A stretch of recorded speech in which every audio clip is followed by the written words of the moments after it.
자, 이재명 후보도 오랫동안 봐왔는데 이재명 후보도 많은 일들이 있었습니다. 이재명 후보가 처음 등장해서 몇 번에 걸쳐서 여기까지다 하는 단계들이 있었거든요. 그 단계를 굉장히 어렵게 넘어갔어요. 어렵게 넘어갈 때마다 발전도상인이라고 표현하셨는데 그때마다 발전했다. 또 최근에는 또 다른 국면의 발전이 있었던 것 같아요. 사람이 좀 달라졌다고 저는 생각하는데 이 이재명 후보의 진화에 대해서는 어떻게 생각하십니까? 그 이재명 후보를 제가 발전도상인이라고 이제 얘기한 거는 이제 하도 그 당시에 3년 전 대선 때 문제가 많다고 사람들이 비판하고 걱정하니까 학습 능력이 굉장히 뛰어난 분이기 때문에 그거를 극복해 나갈 거라는 얘기를 하고 싶었던 거예요, 저는. 이게 사람이라는 거는 어떤 자리에 가기 전까지는 그 사람이 그 자리에 맞는지 안 맞는지를 잘 판단하기 어려운 경우가 많아요. 그래서 어떤 완성된 형태의 어떤 인격이나 캐릭터를 가진 사람보다는 그 잠재력을 가지고 있는 사람이 가는 편이 좀 낫다. 이 얘기를 하고 싶었던 거죠. 그러니까 학습 능력이 뛰어난 정치인이기 때문에 지금 우리가 보는 그 이상의 것이 대통령이 되고 나오면 나올 수 있다.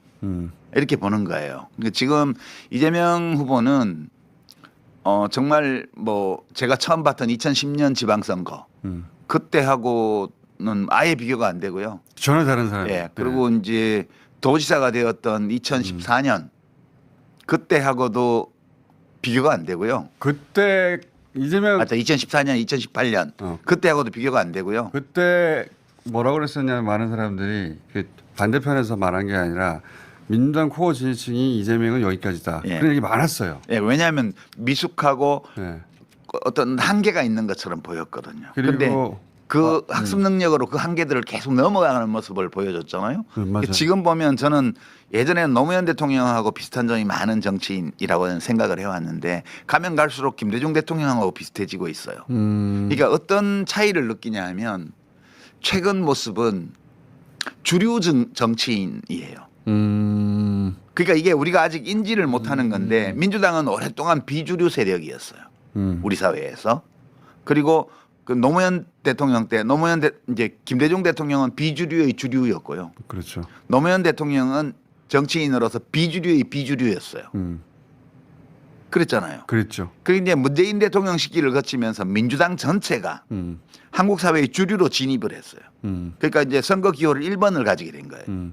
2016년 총선에서 1번 가지고 와가지고 맞아요. 이제 확고한 1번이 됐어요. 이게 총선에서 3번 연속 이겨서 1번을 가지고 있다는 거는 주류를 대변하는 정당이라는 뜻이에요. 근데 민주당의 많은 정치인들이 주류 인식이 없죠. 여전히 비주류 정서를 가지고 있어요. 맞아요. 근데 이재명 후보가 굉장히 빠르게 주류 세력을 대표하는 정당의 주류 정치인으로 올라가고 있는 거예요. 이게 이재명 후보도 비주류였거든, 민주당에서 원래는. 비주류의 비주류죠. 아니 그러니까 민주당이 주류로 진입할 때 그 주류로 진입하는 정당의 비주류였어요. 그때. 근데 이 정치인이 비주류였고, 예. 예, 확고한 주류로 자리 잡은 민주당의 확고한 주류로 지금 올라온 거예요. 이게 학습 능력인데 최근에 이제 중도 보수론 이런 게 다 그런 거예요. 그러니까 그다음에 뭐 개혁신당 인사들이나 과거 보수 인사들하고 만나고 대화하고 영입하고 이게 다 그건데 이게 옛날 민주당 방식의 비주류 정서로는 저런 사람을 왜 받아? 이런단 말이에요. 그럼 우리가 뭐 비빔밥 되냐 잡탕밥 되냐 이런 반발이 나올 텐데 이게 안 나오는 이유는 뭐냐면 이제 점점 더 민주당의 정치인과 당원과 지지자들이 자신들이 주류가 되었음을 알게 됐어요. 주류는 너그러운 거예요, 원래. 그렇죠. 예. 바다는 강물을 마다하지 않아요. 어떤 강물은 좀 맑고 어떤 강물은 좀 혼탁해도 모든 강물을 다 받아들여요. 그게 주류거든요. 좋은 해석이다. 예, 그러니까 민주당은 주류 정당이 되었고 이재명 대표는 그것을 선도하는 주류 정치인이 됐어요. 지금 한 10년, 15년의 시기를 거치면서. 그래서 굉장히 이런 변화는 놀라운 변화고요. 지금 민주당에서 이재명 대표가 중도 보수론을 폈던 거는 예전 같으면 왜 진보를 버리고 중도 보수로 가라고 그렇죠. 반발을 할 텐데 이 반발이 적은 이유는 민주당 당원과 지지자들도 느끼는 거예요. 이제 우리가 주류구나.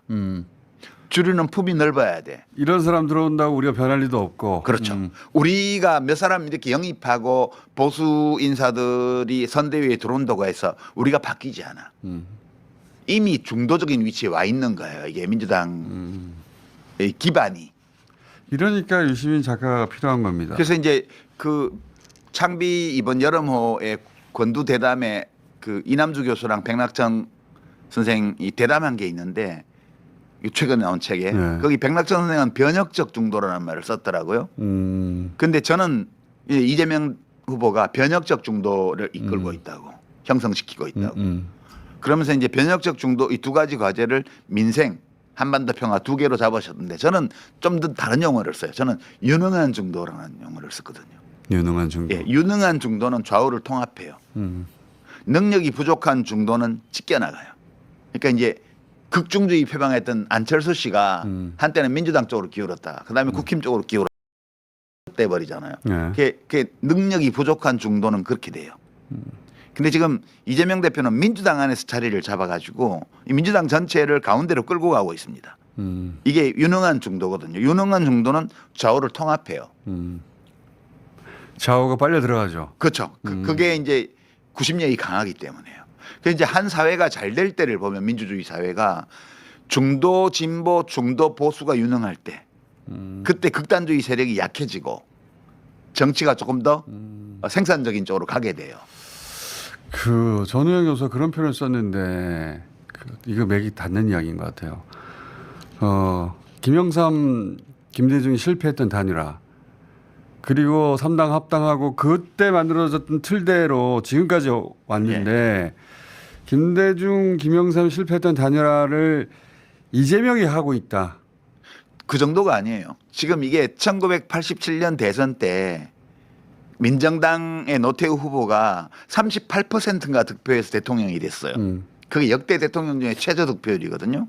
그렇게 된 이유가 YSDJ가 각각 28, 27 뭐 그렇죠. 이 정도 쪼개가고 예. 합쳐서 55%를 가져갔어요. 맞아요. 김종필이 덩다리로 나와가지고 충청도에서 표를 또 한 10% 각각 가져가고 이렇게 됐던 건데 그러고 나서 노태우 민정당, 그럼 통일민주당의 김영삼, 신민주공화당의 김종필 이 셋이 손잡고 평화민주당 김대중을 고립시켰잖아요. 3당 합당이라는 걸 했죠. 그게 90년 3당 합당인데 그때 만들어진 지형이 최근까지 왔거든요. 그렇죠. 그거를 30년에 걸쳐서 평화민주당에서 출발한 이 민주당이 야금야금 서진 동진하면서 수도권을 석권하고 충청도를 잡고 그건 충청도 잡은 거는 이제 노무현 대통령 때 그 노무현 후보가 행정 수도 충청권 그걸로 잡은 거잖아요.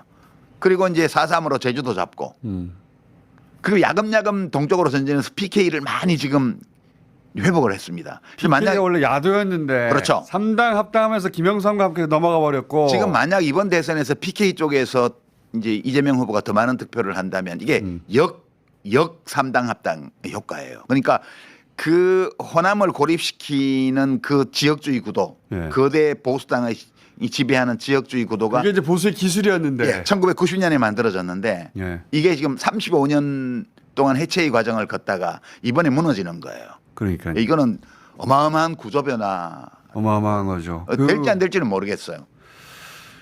그 3당 합당하면서 부산을 보수가 쳐서 가져간 이후로 한 번도 깨지지 않았거든요, 이게. 그때 민주당이 완전 비주류가 됐거든요. 그렇죠. 고립됐죠. 그거 35년 걸려서 지금 주류로 올라온 거예요.